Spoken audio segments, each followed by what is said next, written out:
it's time for the final round. And I'd like to start out by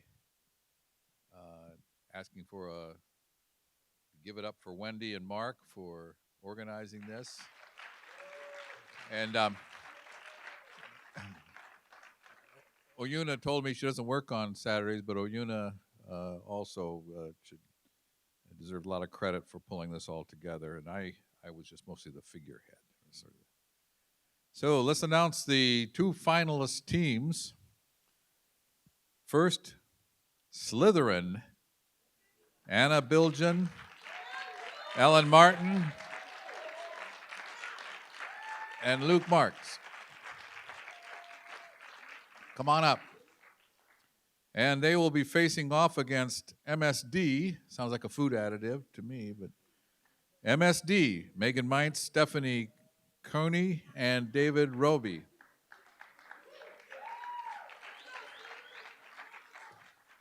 These teams all tied for third with 10 wins. The Red Santas, Veritas, Let's Get Ethical, and the Ethical Otters, the fun-loving group. Okay.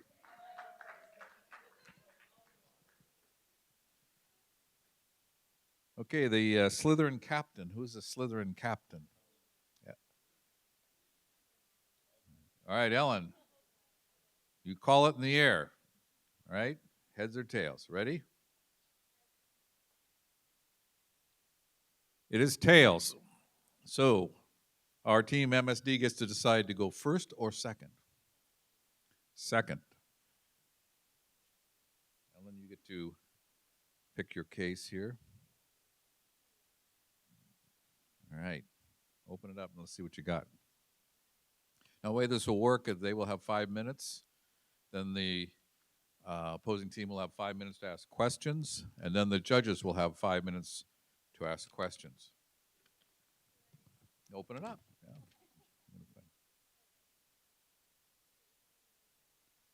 Okay, case one, don't say his name. Oregon community wants to make a shooter anonymous. Far too often in the U.S., journalists are faced with reporting on a mass shooting, whether it be in school, a movie theater, or a workplace. These shootings are clearly big news, and they often dominate the nation's headlines. But should the shooter or shooters be named in news accounts? Okay, let's get some. Do we have microphones over here? Yeah, let's get the other ones over here too.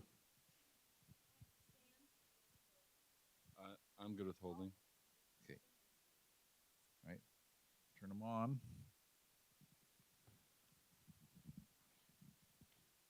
All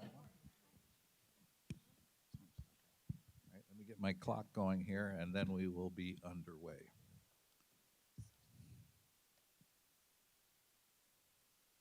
Okay, ready, steady, and go. Okay, so for this case, we are arguing that we're kind of taking a middle path here, where because the name has already been said once, we're going to go with that national news authorities can say the name, but for the sake of the community, we're going to keep the community newspaper not saying the name. And we're doing this because of the social responsibility aspect. First of all, they do have a duty to the community because the shooter is from the community, and they've expressed adamantly that they don't want him to be named. They have that duty to keep that quiet. But because the shooter has been named in a national newspaper already, we can go ahead and keep it out there because that also is good for the duty of journalistic duty, in the sense of naming the name and making it available to people what happened. Another reason that we're deciding to take the middle path here has to do with copycat cases. In an article by the Star Tribune on May 5th, 2014, they discussed this thing called the Columbine effect. It deals with the idea that after Columbine, the mass shooting in Colorado, that there's been more and more cases of these mass shootings happening due to the fact the glorification of the people that have committed these crimes, and that has to do with the news media's constant over coverage of these horrific acts. So this has to deal with Eric Harris and Dylan Klebold from Columbine, and all the coverage that has been drawn towards them, and still shutters that go around the world. When people hear the word Columbine, they know exactly what you're talking about, and it has to deal with overcoverage. Another thing that has to do with this glorification has to do with the Boston Marathon bomber.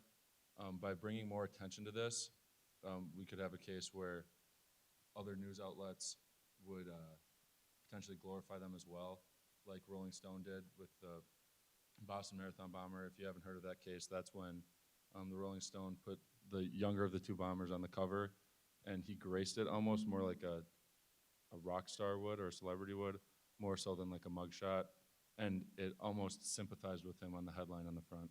So by doing a short release of only letting national news do it and not letting the community do it as a whole, it's a middle ground because it still allows the reporters to report on the news, and it still gives the public the general information that they need and they deserve by doing this. There's also some discussion about whether or not the community would be able to assist in identifying who this guy was, why he did what he did. But in all reality, it's not the media or the community's job to do police work. So that wouldn't argue in favor of publishing his name in the community anymore, because if somebody wants access to it, they can, based on the national news having published it the day prior to our case. And they I don't remember.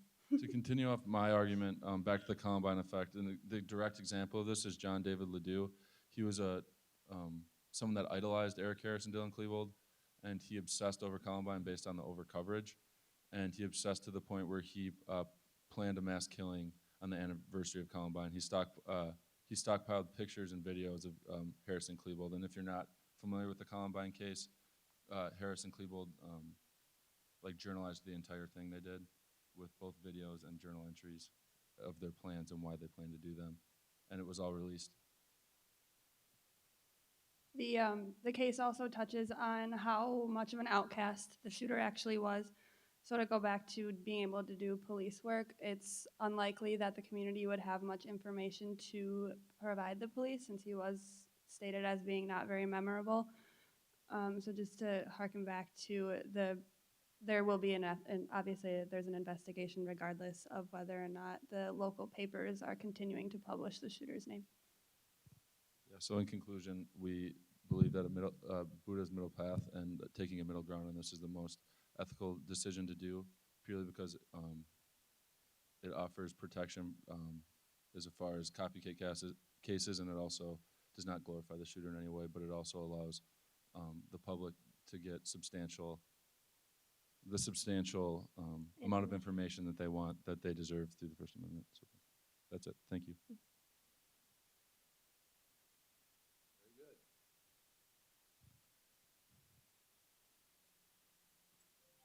Okay. Yeah, there we go. All right, so now we'll have 5 minutes for the opposing team to ask questions, and go. So we understand that you're taking a middle path, but a lot of the cases that you talked about are cases that fall into the decision you made to release the name nationally. So for instance, you talked about Rolling Stone kind of glorifying a past shooter and that it had severe risks to the community at large. And this is that's national coverage. That's not community coverage. So I'm confused as to why that you would bring that in as casuistry if it doesn't really apply to the position that you're taking right now. I think more of our national argument was the fact that the name was already published the day prior to this case in a national paper. So we're not necessarily arguing that national news outlets continue to keep publishing the name and like overdoing it. But because it already was published by a national news outlet, it doesn't need to be published again in the community that is suffering having been attacked. And what constitutes overdoing it? Is overdoing it publishing it in one national, press, or is it Rolling Stone doing it and 3 other sources doing it? Is it okay if Time Magazine talks about it, but the New Yorker doesn't? Is it okay if... As we said, we believe that it is ethical for a national news to cover this story, but we're against the glorification of it, and which is over coverage, which is digging delving deep into their questions is why they did this, how they did this.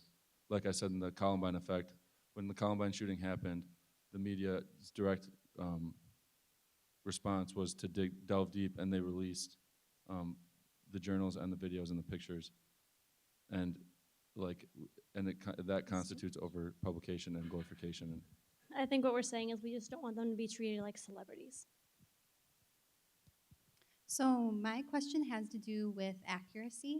Looking at the Roseburg News Review, the Oregonian and SPJ Code of Ethics, accuracy and like wanting to report in a way that gives as much information as possible is addressed in those. How do you feel that not saying his name, how does that affect the accuracy that the readers of these newspapers would then be obtaining? I mean, I think at this point, the fact is we're not naming his name in the community newspaper.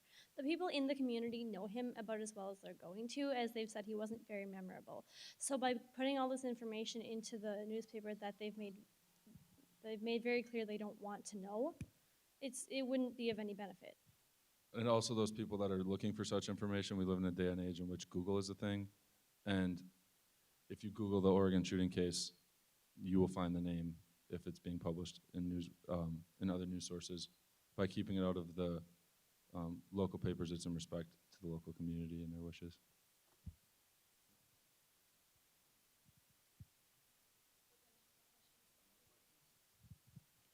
Thanks.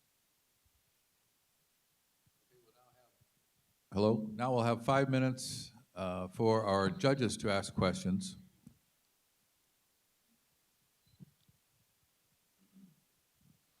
I'm curious about, although you were making your case, what exactly is the ethical principle? You said it's unethical to do this. What principle are you relying on? The harm principle. Yeah. And utilitarianism. Yeah, and utilitarianism. The fact that the most good for the most amount of people and a greater good. The emphasis on the fact that by not over-glorifying and over-publication of it is in respect to both the community as a whole, the community in Oregon, and society as a whole, in which it will not bring upon more shootings like this. So it's a do no harm kind of thing? No, it has to do with minimizing harm or more common good. It's more people are affected in a positive way. It's the greatest good for the greatest amount of greatest people. good for the greatest amount of people. And what do you, as a media outlet, use to make that judgment about anything? What is your guiding rule then on any kind of story on the community? Your role is not to inform anymore, but it's to inform in a certain way by not publishing certain names. Are there other facts you'll leave out because you think it might upset somebody? Well, I think the fact is that it's not that we think it'll upset them, we know it will. I mean, it's said in the case that the community has been extremely adamant about not wanting to know who this guy is. They've had their contact with him. And so I think in this case in particular, you have the facts and you know it's going to hurt them. So we're not saying in the future you should be wary of a possible, oh, it's gonna like upset these people. But we just know in this case. You're not advocating journalism by public opinion? So, Judge, may I let another judge ask a question? Sorry. Does another judge have? Yeah, one of the things that we strive to do as journalists is to find out and report not just what happens, but why. And why would we not want to delve deeply enough to find what were the factors in a particular case like this? It could have been mental illness. It could have been a kid who was let out of treatment when he shouldn't have been, or all kinds of factors. And is it not possible to report on the why something happens without glorifying it? I think there's a balance that needs to be struck between overglorification and looking for reasons of why. And I think that's what we're trying to strike a balance with. By leaving it out of the local papers, that is in respect to the local people that have called for this action. And yes, there's still going to be information out there being able to find why, but it's leaving out information that's going to bring a horrendous act like this again. And it's not cutting off like the information in particular, but necessarily giving them the proper amount of information instead of glorification. what happens when the community calls for other types of coverage or calls for other changes to the newspaper? In terms of this case, or No, in the future. I think it's important to realize that a lot of these cases are case by case issues, and it depends on what the coverage is. I know that this keeps backing up. I know that the purpose of journalism and the purpose of their news outlets is to inform the public, and we believe that by taking this middle path, we are doing our duty as informing the public without bringing harm to our community as well. And we realize that it is like a very controversial issue, but it's something like this doesn't happen every day.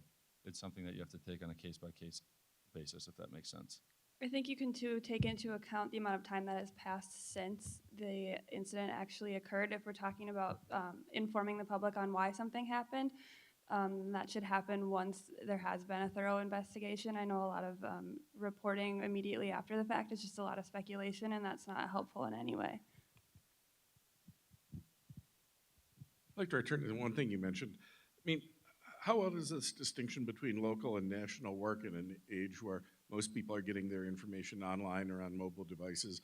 They're getting their information from sources all around the country. I mean, is the local news source even necessarily the primary source of news for people in this community?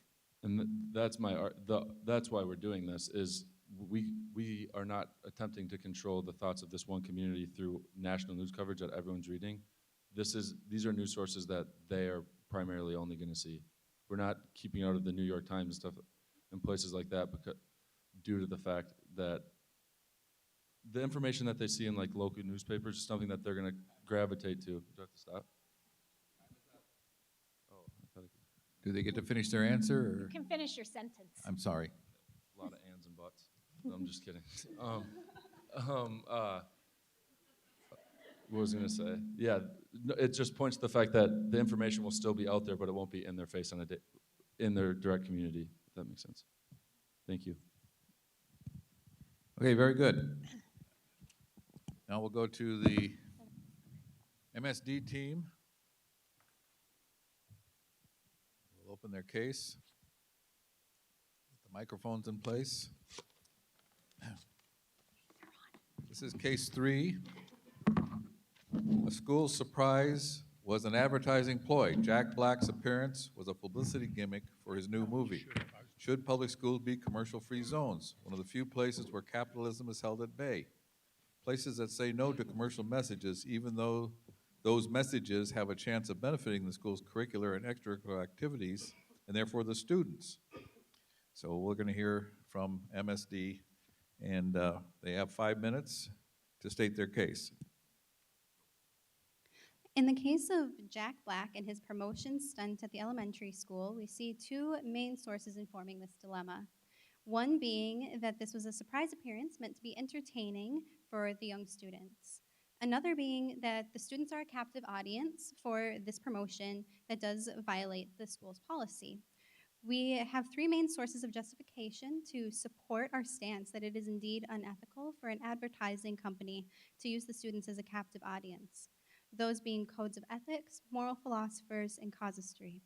We recognize that there are more justifications available and that there are multiple risks and gains for this case, and we'll address some of them here, but also recognize that not all justifications, risks, and gains can be addressed in a 5-minute period. Our decision that Sony and Scholastic acted unethically by exploiting children is partially backed by the Minneapolis Public Schools Policy Handbook. In the description of this case, the MPS's policy on promotions was addressed. It states, neither the facilities, the staff, nor the children of the schools shall be employed in any manner of advertising or otherwise promoting the interests of any commercial, political, or other non-school agency, individual, organization. Having Jack Black attend the school as an obvious promotion of his upcoming movie violates this policy. We believe that although it is an organization's best interest to have the children be involved with this consumerism culture, it can cause more harm than good for the individual. Our decision aligns with the views of several moral philosophers. Our decision is justifiable from Rawls' point of view. Rawls asks us to act in ways that protect the most vulnerable.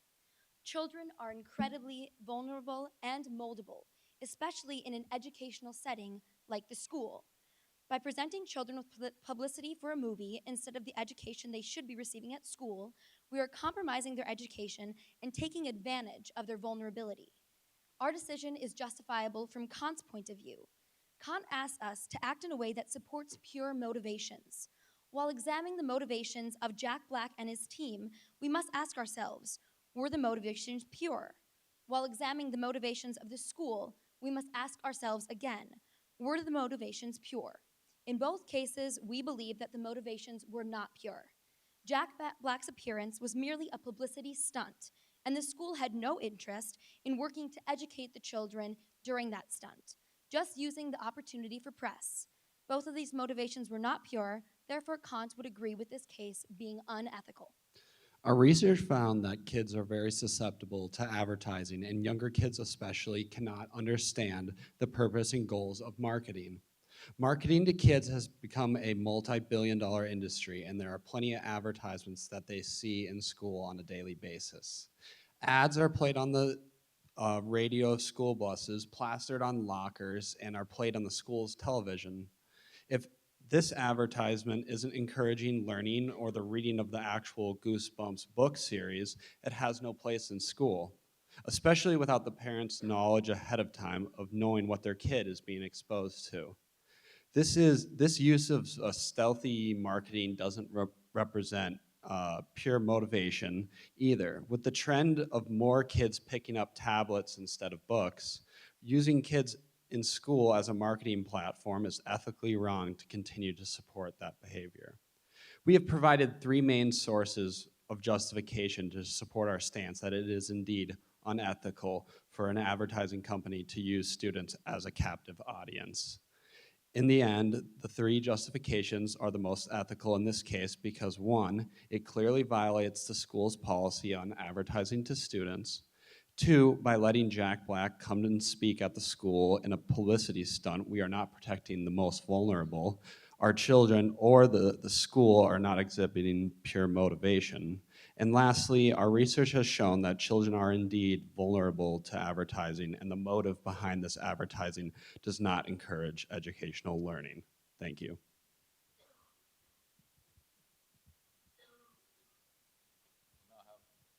We'll now have 5 minutes for the.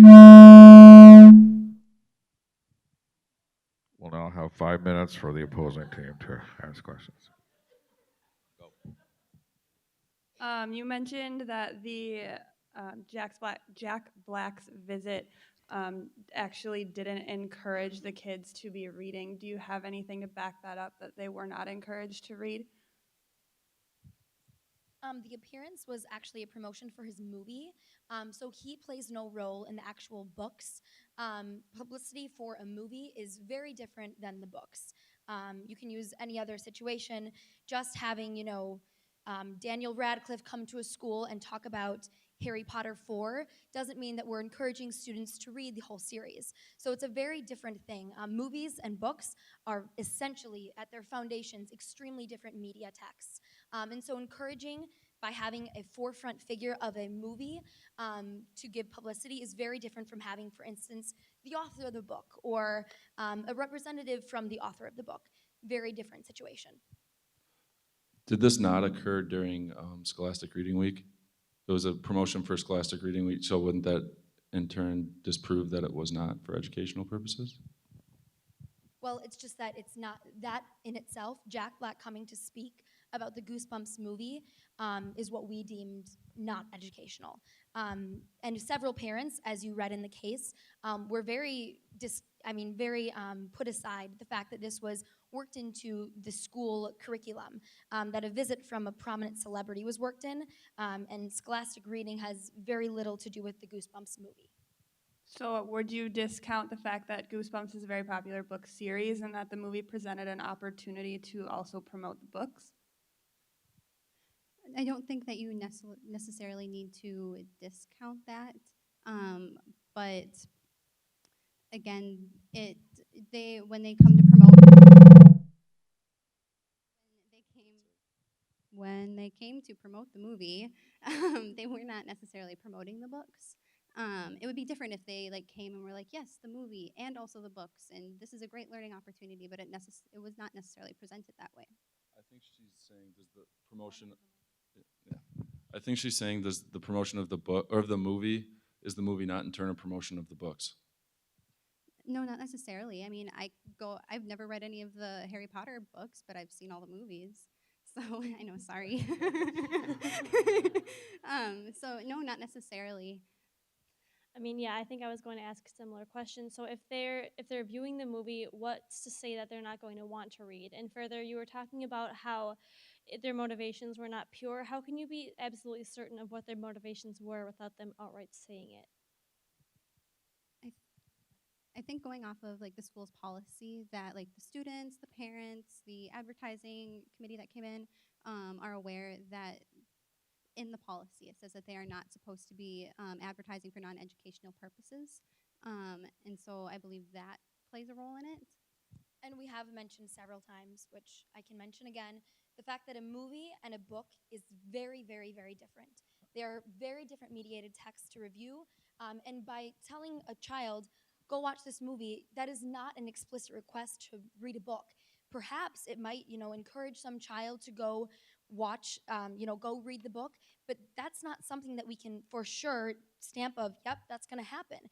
And if we are trying to provide our children with education, and we're trying to, what you're taking right here is that we're trying to promote children reading. Showing a book and having a celebrity a movie and having a celebrity come in to talk about a movie, that is, like we've mentioned several times, very different than advocating for a book and for advocating for children to read. I just don't know the full content of his presentation. I do know that there was talk of the movie, but was it never mentioned? Was he not encouraging reading? Was he only encouraging the movie? From my understanding of the case, yes, he was there to promote the movie.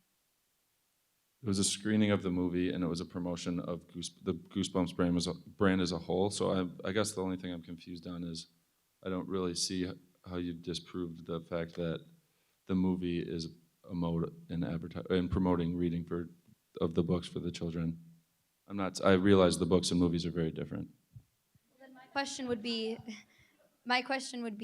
why didn't they have Jack Black read a chapter from the book and then promote reading in its essence, not show a movie, but promote reading? Why didn't we bring in the author? Why did we bring in an actor from a movie to promote a series? Does like a car commercial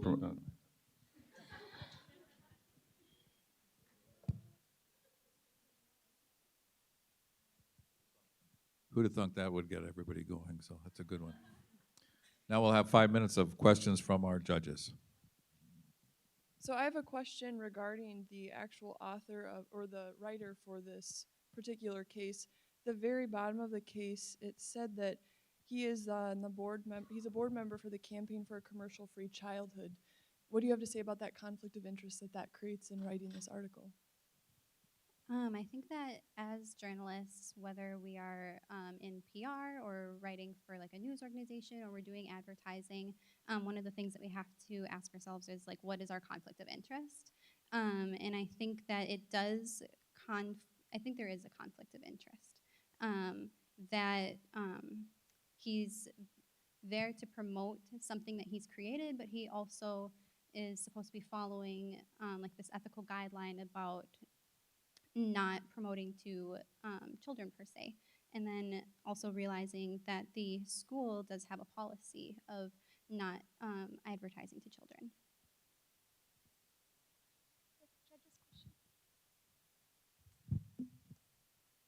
You mentioned early on that you thought Sony and Scholastic were being unethical. And then you also mentioned that the school district or the school that they showed it in particular, violated their own code of ethics. Who holds more responsibility? Where's the ethical responsibility lie, with the school or with Sony and Scholastic? I would say, I think we could all agree that it's first and foremost with the school because the school did put it on. We did recognize the fact that we believe that Sony and Scholastic also acted unethically, being organizations, Scholastic being an organization that works to somehow educate children. They often hold like Scholastic Reading Week, come in with books and whatnot. But I think our first and foremost primary informer was really the school. The fact that the school wasn't a gatekeeper for this, that's something that's important to look at is all the stakeholders in this case and who is the main gatekeeper. And the school is really the main gatekeeper in this situation, so they would be the first and primary person to look to.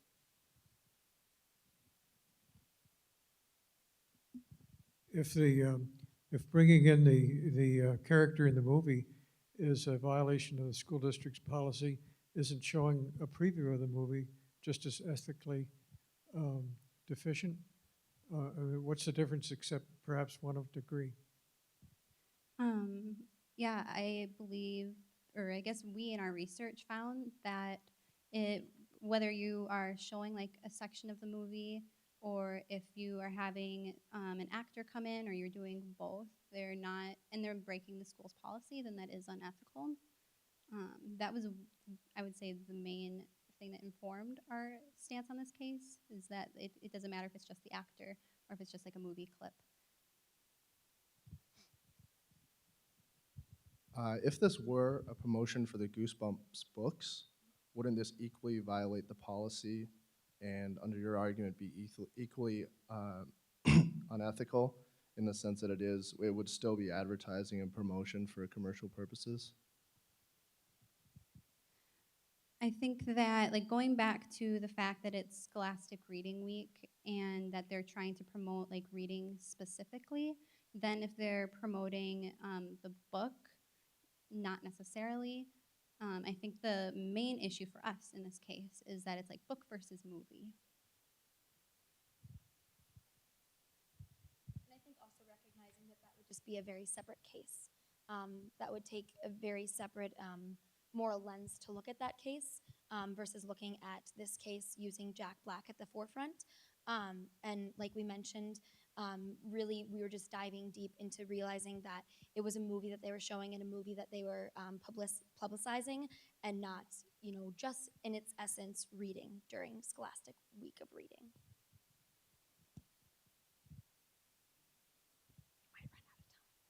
I'll be quick. Just one quick question. So if Scholastic had not shown up, would that change your opinion of the case? No, I don't think so. If Scholastic hadn't shown up and they were still showing the movie and Jack Black was still there, I think that it would still be unethical whether or not like the parent company is there during the situation. Does the media's presence impact how you view this case at all? The fact that media were invited? Yeah, I think that's definitely important to consider. That it was basically a promotion stunt that the media were invited in to showcase what they were doing.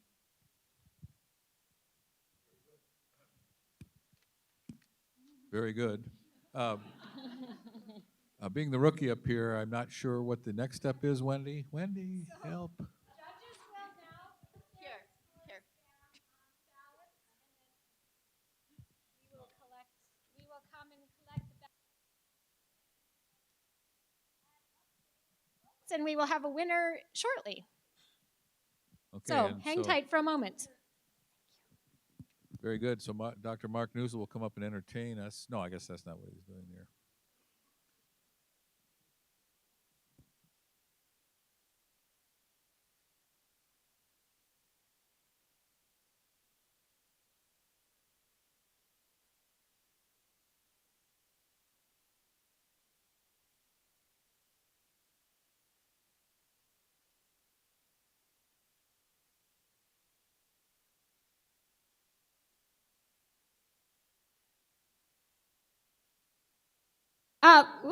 We should give, first of all, the judges a round of applause.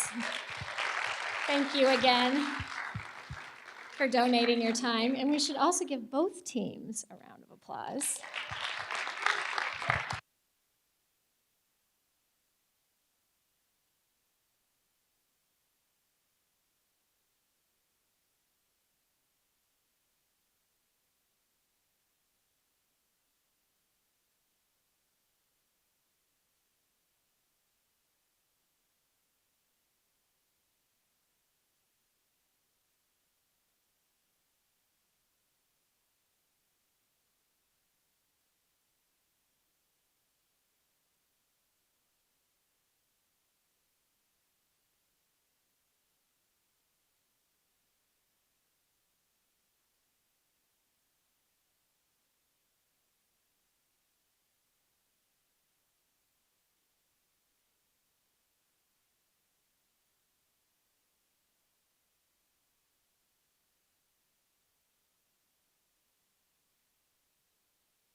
A hush falls on the crowd. Thank you. We have a winner, and it is MSD. And so, allow me to present these certificates of merit and a small prize to our champions.